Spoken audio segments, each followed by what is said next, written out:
saw one of your recent interviews and you were addressing the evergreen Hindutva versus Hinduism debate. And a lot of our youngsters are getting carried away by popular narratives. And it seems that, especially with conferences like Dismantling Global Hindutva, there is an attempt to make a distinction between what Hinduism is from their own understanding and what seems to be a political version of Hindutva. So for our younger audience and for our Western audience, who may still require that sort of a clarity, what would you say? See, the moment I speak about Hindutva, somebody who's watching this video will say that I'm either a Sanghi or I'm somebody's Bhakt. I'm just trying to express my opinion on this. The question was very straightforward. I'm expressing my opinion on this. Of course, some may choose to disagree with my opinion. That's their democratic right, and that's fine as well. I am no big acharya to say something and everybody has to follow. This is my opinion. My opinion is people should not get carried by these words. Hinduism, okay, ISM, this concept of adding ISM itself is very new to our country. Vaishnavism, Shaivism, Shaktism. You're anglicizing the Indic word.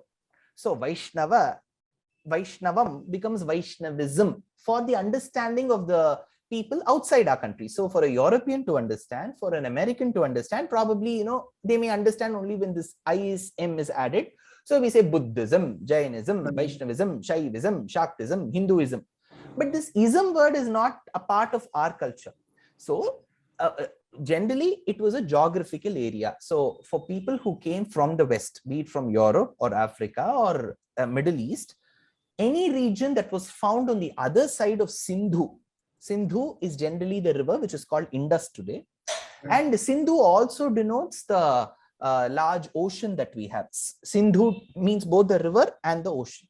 Right. So Sindhu is also the proper noun assigned to a particular river. People who lived on the other side of that river, it could be complete geography from Himachal Pradesh, Jammu and Kashmir to Uttar Pradesh, because everything is besides Sindhu only, right? Gujarat, Rajasthan, Tamil Nadu, everything is one side.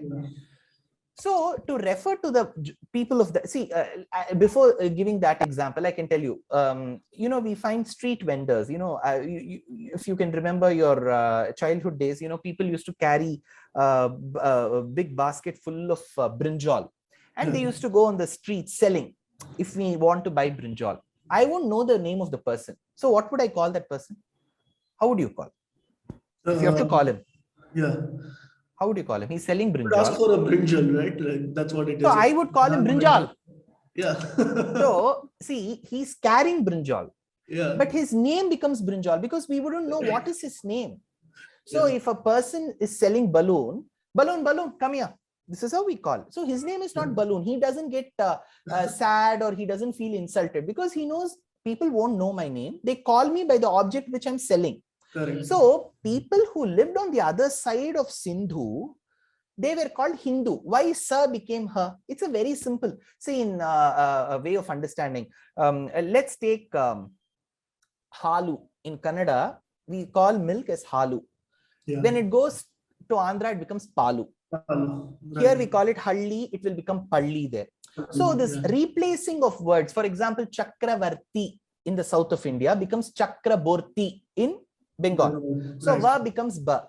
So this replacement of, we say Yamuna, but you know what people in the north would call it? Jamuna. Jamuna, right. So Ya becomes Ja, Va becomes Ba, so Ha becomes Ba. So likewise, Sindhu became Hindu. So like how a person who carries brinjal is referred to by the name brinjal, people generally who lived in this geography were referred to as Hindu by the outsiders.